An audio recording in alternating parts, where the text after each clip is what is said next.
Bom dia! Começando mais um Despertando com Dharma.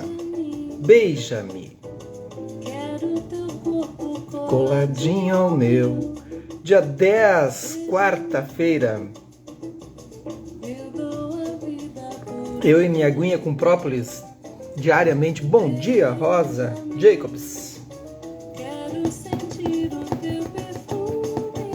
Bom dia, Carolina. Ana Tereza, tudo bem? Rosana Baracim, como vai? Tudo bem, gurias? Essa aí é a Talma de Freitas. Bom dia, Rosali, como é que tá por aí? Talma de Freitas com a música Beija-me. Eu não me lembro de quem é essa música. Não lembro.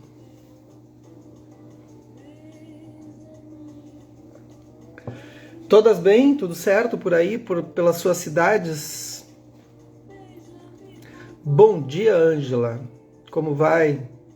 Forte aula ontem, né, Ângela? O que achou? Cada coisa que eu preparo, né?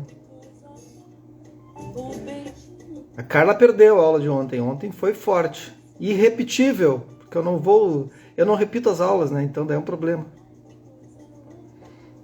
Aqui é a maior ventania chuvarada. Aqui choveu muito a noite inteira.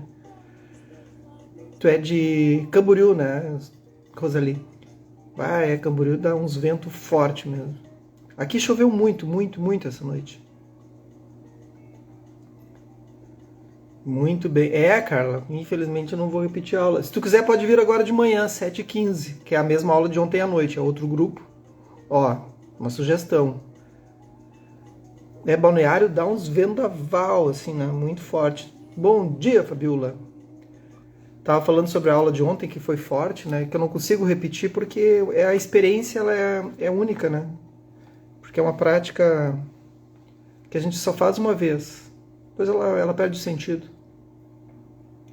Aí depois as próximas a pessoa tem que fazer sozinha, né? Sem eu guiando. Enfim. Então, quem quiser, tem aula agora de manhã, 7h15. Carla, se tu quiser vir, tu pode vir. Vem, tem espaço. Tem a turma da manhã. E é isso. A Infinita Jornada da Consciência, editora Boa de Gaia, com Enio Burgos. Ó, a Ângela disse, foi forte a aula mesmo. É isso aí. Bom dia, Mona Lisa. Tudo bem? A Carolina... Fabiola... A Carolina disse, cheguei em casa ontem da academia, não tinha mais bolinho. A Carolina fez um bolinho ontem de banana, não sei mais o que lá, e deixou para a turma da noite. E aí disse, cheguei e não tinha mais nada. Bom dia, nega.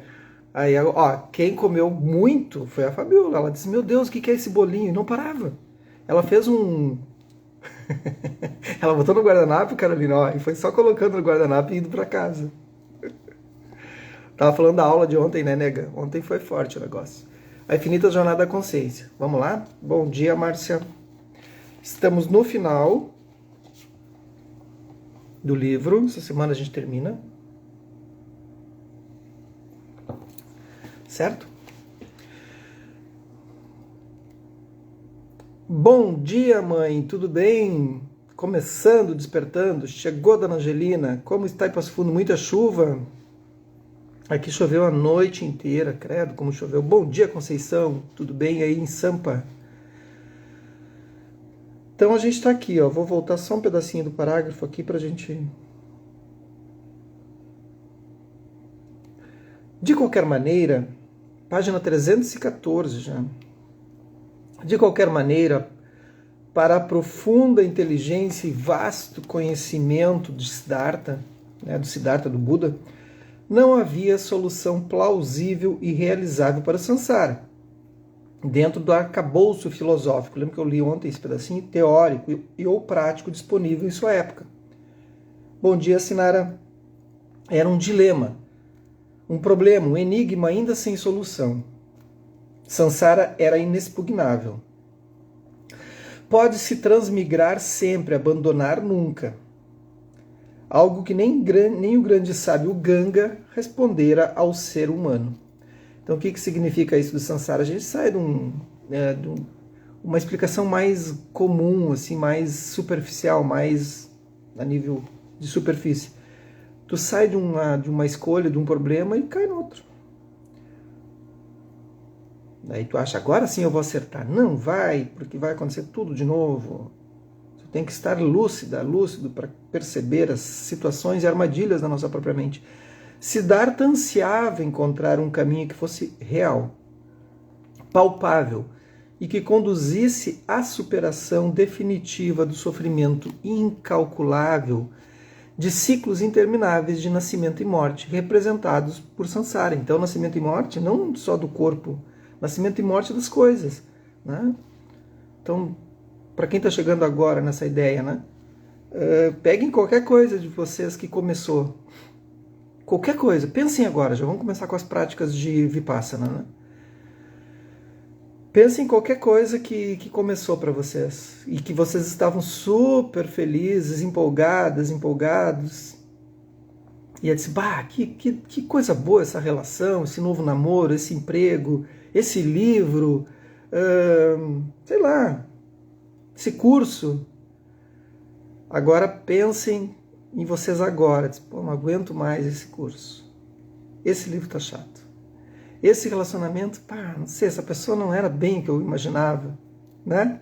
Esse emprego, então, não vejo a hora de cair fora dele. É assim. Ciclo interminável de nascimento e morte. O samsara. A roda da vida pode ser aplicado em todos os sistemas amorosos, trabalho, tudo. Talvez como uma forma paliativa, bom dia, Alcione.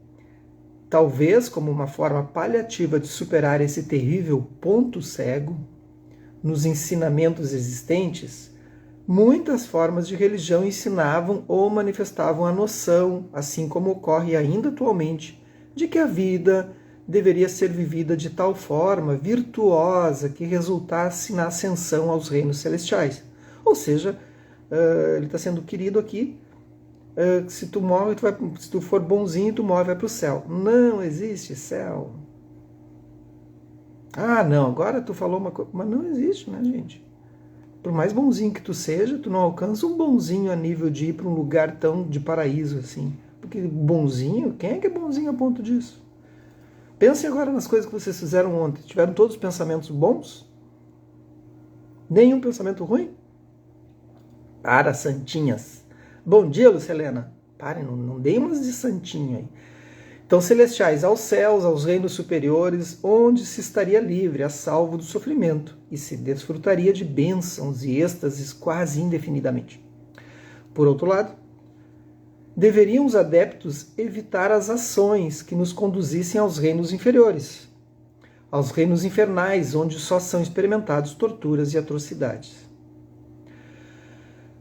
Entretanto, aqueles que avançavam nos estudos dos ensinamentos mais completos e profundos aprendiam uma dura lição, pois acabavam por ver que mesmo os reinos celestiais, os céus, não são eternos. Assim como podemos observar cotidianamente na vida daquelas pessoas que, semelhantemente aos deuses, parecem ter vindo ao mundo apenas para desfrutar prazeres e passear. Uma vez esgotado o saldo de ações virtuosas que conduziu os seres até aquele estado supramente abençoado, impiedosa e invariavelmente todos estes mesmos seres celestiais são obrigados a decaírem diretamente aos reinos inferiores, inclusive aos 18 reinos infernais. No budismo tem 18 reinos de inferno, pensa. Tem os infernos quentes, os infernos frios, os infernos da fome, tem muito inferno. Mas não são infernos reais, entende? Não são lugares. A gente já falou sobre isso no livro. São os infernos da mente, os lugares que a gente vai. Quando tu tá com raiva, que lugar tu acha que é esse? É o céu ou é o inferno? E quando tu tá lá se achando, tá todo lá, né?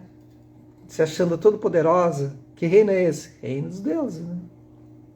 Mas ele termina, né? Siddhartha vislumbrou o quanto pode ser vão o desejo ou mesmo a aspiração por ascender aos reinos superiores, especialmente a ânsia de elevar-se até que o eu funda-se com o divino. Em português, curiosamente, a palavra Deus já contém eu, dentro dela. Bom dia, Mauro. Faltando apenas acrescentar um D e um S no início e no fim. Ah, mas isso... o Enio forçou a barra aqui. Isso é só uma possibilidade. Isso aponta para a compreensão de que já fomos divinos, mesmo que não possamos perceber.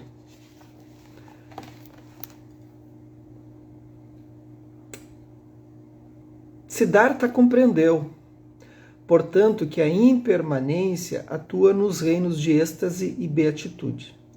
Sansara, enfim, é implacável. Siddhartha compreendeu que não havia lugar seguro em todo o Sansara. Então, em todo esse reino cíclico de ações, esse estado cíclico de ações das nossas emoções aflitivas, assim, não há um lugar seguro. O único lugar seguro é o presente. Há um momento decisivo, entretanto, na vida do príncipe Siddhartha, que atuou como uma espécie de última gota d'água, um evento catalisador que o fez tomar uma atitude em relação à crise existencial que já se arrastava há muitos anos dentro de si. Pensa que ele ficou muitos anos, praticando, 6 anos na floresta. Este fato parece ter sido decisivo para desencadear um senso de urgência, e isso muito antes também, quando ele estava no castelo. Ele já estava lá sofrendo com crises existenciais. Por que eu estou aqui? O que eu estou fazendo que eu não estou buscando algo que faça sentido nessa vida? Este fato parece ter sido decisivo para desencadear um senso de urgência que o fez partir de vez em sua jornada espiritual, quando ele sai do castelo. Trata-se do nascimento do seu filho Rahula.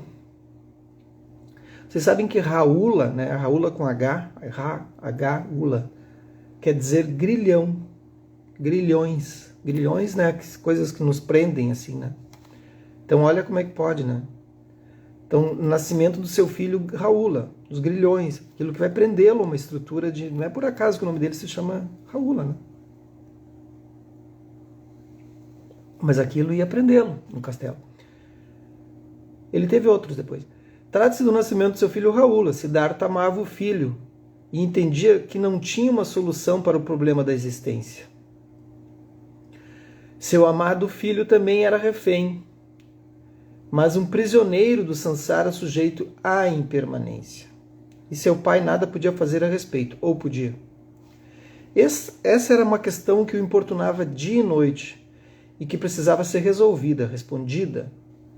E por amor ao seu filho, ao seu pai, à sua esposa, Yasodhara, ao seu pai, o Suddhodana, e à sua mãe, Mahapajapati, que não está aqui o nome, estou dizendo, e a todos os seres, Siddhartha resolve tentar encontrar uma resposta.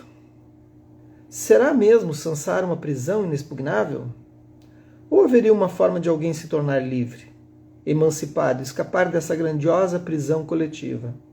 Esta era a grande e única questão real e verdadeira a ser respondida neste mundo. Sem uma resposta para tal questionamento, a vida de Siddhartha não teria sentido. O momento chegara. Ele não podia protelar mais a sua busca.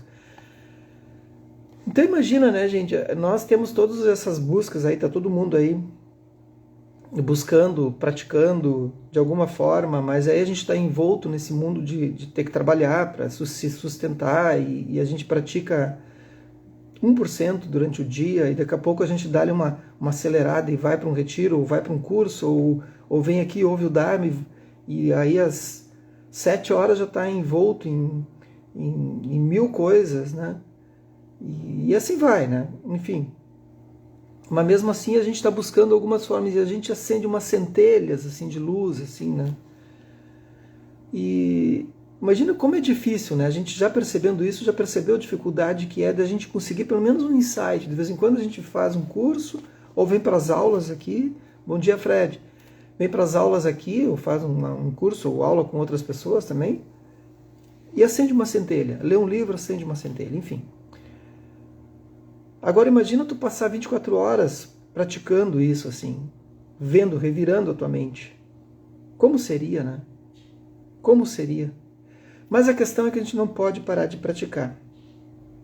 Devemos enfatizar, portanto, que não foi uma atitude de irresponsabilidade, de fuga do compromisso paterno, de tentativa de escapar das atribulações de família, que fizeram Siddhartha abandonar a vida palaciana e familiar. Foi por puro amor.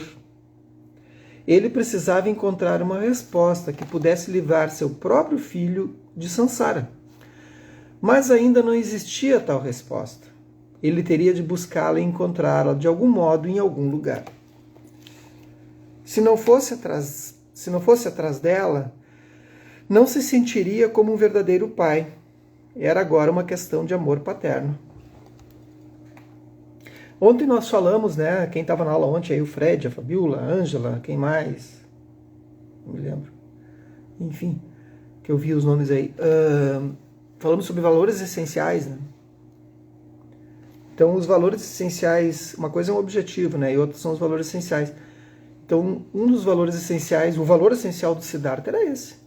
Né? Ele tinha muito forte isso, e ele se manteve firme no seu propósito, né? Para alcançar e manter esses valores essenciais para alcançar esses objetivos, porque objetivos são externos, valores essenciais são internos, né? Então, os objetivos são coisas que fazemos, os valores essenciais são coisas que somos. E ele mantém isso em detrimento de qualquer outra coisa. É óbvio que ele sentia falta da Yasodhara, sentia falta do pai, da mãe, do filho, né? Mas mantendo o seu valor essencial em busca de algo maior que fosse beneficiar outras pessoas. Valor essencial não é algo egoísta. Não é algo que tu faz pensando só no teu bem. Aí não é um valor essencial. Aí é algo meio egoísta, assim, né? Bom, vou fazer porque é bom somente para mim, né?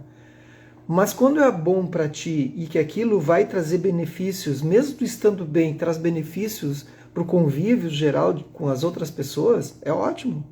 Então, se tu tem algo que tu faz e que é teu valor essencial, mantenha.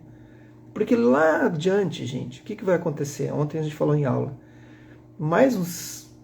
Tu abre mão do teu valor essencial. Imagina se ele tivesse aberto mão dos valores essenciais dele. Bom dia, Ana Rosa. Né? Primeiro que a gente não teria toda essa revolução sobre a mente humana e sobre a humanidade. Né? A humanidade poderia ter ido para outro caminho. A humanidade, não só uma pessoa, a humanidade inteira. Mas aí, se tu tem um valor essencial, que é algo que te guia, aquilo que tu não abre mão. Ontem a gente fez um exercício, né, de que a pessoa idosa, quando tu estiver idoso, olha para trás e diz: poxa, eu não abri mão dos meus valores essenciais e onde eu cheguei fez sentido para mim, né? Não de uma forma egoísta, lembra disso. Mas só que se tu não fizer isso, passa um ano, tu tá num emprego, tá num relacionamento, tá numa situação, tá numa criação de filhos, abre mão de muita coisa, e aí passa um ano, 2, aquelas estruturas mudam, os filhos vão embora, o emprego, tu é despedido do emprego, sei lá, qualquer coisa que aconteça, o namoro termina, e aí tu diz, pá, deixei de ser eu por por um objetivo. E aí? Como é que tu busca? Agora imagina como ele se sentiria, né? Então o valor essencial é super importante. Ele já havia manifestado inúmeras vezes esta inquietação e desejo de tentar encontrar um caminho verdadeiro. A gente não pode abrir mão de coisas, gente, que façam com que a gente não se reconheça. Isso é importante. Tu tem que olhar e tem que te reconhecer. O qual conduzisse a uma solução definitiva para o enigma da existência. Sua esposa, Yasodhara, compreendia e via o íntimo do seu marido com clareza. Ela estava tão consciente e atenta aos anseios dele que na noite em que percebeu que ele partiria, auxiliou na sua partida, pedindo ao servo, o Chandra, lembra? Que preparasse o cavalo preferido dele para a viagem. Quando Siddhartha, na calada da noite, levantou-se, despediu-se do filho que dormia no berço e pediu ao servo que preparasse Kantaka, que era o seu cavalo, o servo disse que já estava pronto, aguardando por ele. Isso é tão verdade que Siddhartha é o único caso de exceção à regra de que santo de casa não faz milagre. Pois quando retornou de sua jornada espiritual, sua esposa, sua mãe, pai e seu filho, além de inúmeros amigos e conhecidos, pediram para tornarem-se seus seguidores. Uma façanha extraordinária. Então a mãe, né, não a mãe, porque na verdade era a irmã da mãe, porque a mãe morre, né, morre não no parto, mas morre 7 dias depois. E quem cria é a irmã da mãe. A Yasodhara e o Rahula se tornam monges, né? O Suddhodana, uns textos dizem que sim, o Enio está afirmando aqui que sim, mas eu já li outros textos que não, ele não se transforma, ele toma refúgio, o que é diferente, ele não vira monge, mas ok, tudo bem, não muda muito, mas eu sou chato, então eu não aceito as coisas como elas se apresentam, eu gosto de pesquisar, enfim. E o Rahula, bom dia, Detinha, e o Rahula ele morre bem antes do Siddhartha, morre uns 20 anos antes do Siddhartha. Ele vira monge e tal, mas ele morre com 60 e poucos anos, Siddhartha morre com 80, né? O Buda. Na real, todos morrem antes dele. O nascimento de seu filho, portanto, foi um dos acontecimentos responsáveis pela precipitação da sua partida, bem como pela firme decisão e propósito de encontrar uma solução para a questão do sofrimento e da prisão ao samsara. E após seguir por muitos caminhos e práticas exaustivas, inclusive aquelas práticas extremamente austeras, o ascetismo, Siddhartha logrou resolver o enigma que se mantinha insolúvel por eras. Eu estou lendo aqui, estou pensando outra coisa também, que eu falei sobre os valores essenciais, né? Então, e ele falou aqui, quando ele sai do castelo, ele deixa o filho para trás, depois o filho com 11 anos, o Rahula com 11 anos o procura, o Buda procura o Rahula, né? E aí, enfim, ele vai virar monge. Mas eu estava pensando em coisas mais simples, assim, né? Em coisas mais simples, assim, como é que a gente aplica isso? Eu gosto do budismo aplicado no dia a dia, senão ele não serve para nada. Né? Fica só na conversa e fica uma confusão mental, assim, né? Não usar outra palavra. E como é que eu aplico, assim, né? Então tu tem uma relação, vocês aí provavelmente são todos pais ou mães, né? Ou se não são, tem relações, enfim. Esse samsara, essa criação desse ciclo que se está construído nesse contexto de originação codependente entre uma relação que gera esse circuito entre essa relação que tu estás de filho, pai, mãe, relações amorosas, ele é transitório. Ele é transitório, mesmo que tu tenha uma relação de namoro, de casamento, ele também é transitório, porque outras, não que tu vai te separar, porque outras influências vão surgindo nessas engrenagens e tu tem uma identidade, uma individualidade que ela é muito forte até mesmo dentro de uma relação de casamento. Bom dia, Catherine. E é muito importante que tu perceba a liberdade dentro desse lugar, né, de um casamento ou de uma relação pai-filho, mãe-filho, estruturas, dentro de estruturas. Porque há um indivíduo, antes de já ter um elemento composto. Vocês conseguem perceber isso, né? E esse indivíduo que se mantém, ele pode buscar uma liberdade dentro desta prisão que há. Então a gente não precisa abandonar necessariamente as estruturas que nós possuímos. Nós podemos sim encontrar lucidez dentro do estado em que nós nos encontramos. Então a gente não abandona relacionamento para ir praticar. A gente não abandona o emprego para ir praticar. Estou falando porque tem gente que faz isso, achando que essa é a forma correta, assim, né? Não, eu vou abandonar tudo e vou ir. Não. Eu vou largar meu emprego, não. O que tu vai buscar são os valores essenciais. Se teu emprego ele te aprisiona de uma forma tal que tu não tem mais tempo nem para ver o sol nascer ou se pôr, ou tomar um chimarrão ou café no meio da tarde que é proibido, bom, tu tem que rever essas estruturas, né? Se tu tem uma relação tóxica em que ela te proíbe de tu sair com amigos ou amigas, porque tu tá num relacionamento, é bom tu rever a tua estrutura, né? Tu tem um filho, uma filha que te aprisiona dentro de uma relação, perceba isso. E assim vai. E assim vai. Então nós mesmos a gente cria esse samsara, a gente cria essa rede ilusória, assim. Então se tu tá num sistema que tá te aprisionando e tu não pode nem ter mais tempo para praticar, algo está errado, meu amigo, minha amiga. Do que eu vou abrir mão? O que eu estou disposto a perder? Essa é a grande pergunta sempre.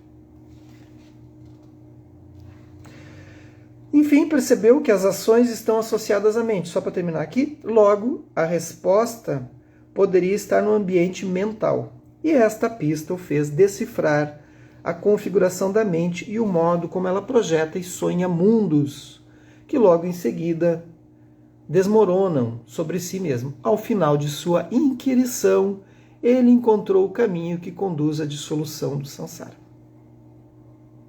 É isso. Aí depois amanhã a gente segue.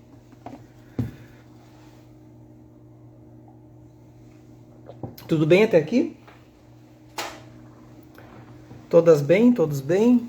Estão pensando sobre as suas estruturas? Estão, né? De manhã cedo já estão pensando. Bah.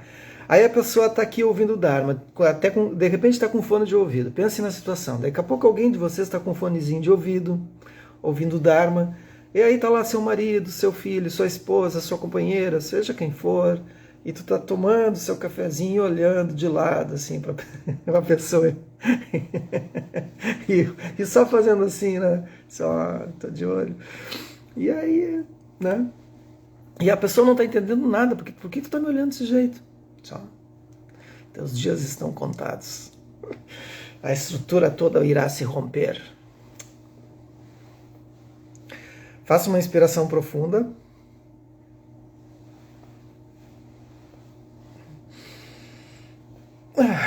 Soltem completamente.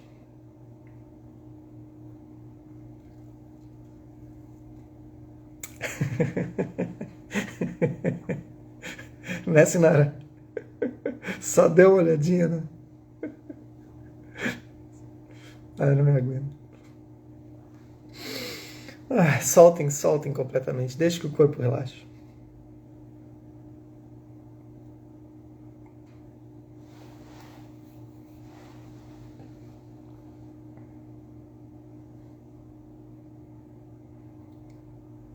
Vejam se vocês conseguem imediatamente perceber que tipo de emoção surgiu durante essa leitura. Emoção ou um resultado, uma resposta a essa emoção, um sentimento.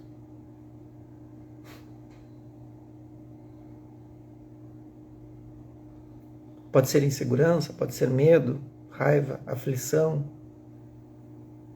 sei lá. Tentem rotular essa emoção que surgiu agora.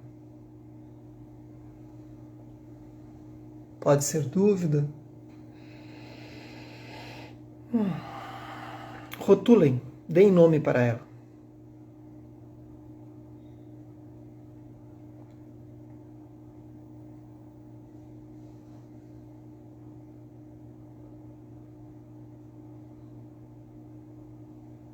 Veja se vocês conseguem também encontrar a manifestação dessa emoção ou sentimento em qualquer parte do corpo de vocês. Examinem o corpo.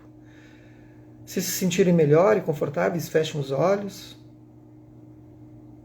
E vão escaneando o corpo mentalmente, observando cada parte do corpo. Cada parte do corpo. Aonde se aloja essa emoção?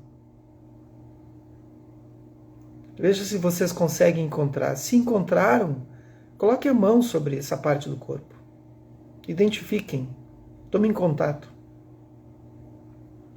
Pode ser nos ombros, no pescoço, no abdômen, dependendo do tipo de emoção.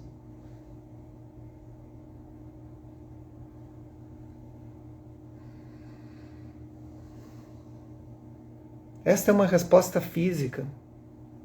Agora tenham compaixão por ela, por essa compaixão física, essa resposta abrandando, soltando completamente, relaxando.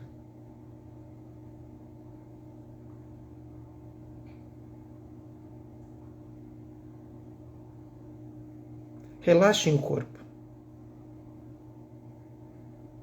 Pode ser expirando, soltando. Distensionem.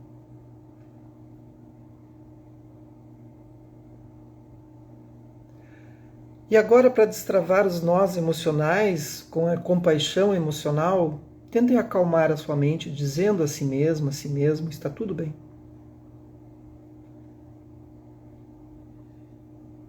Isso dói, isso me incomoda, mas eu posso suportar um pouquinho isso.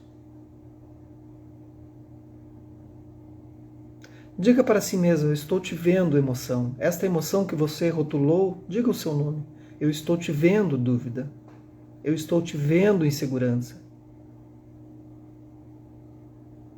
Você pode ficar só um pouquinho. E vá soltando.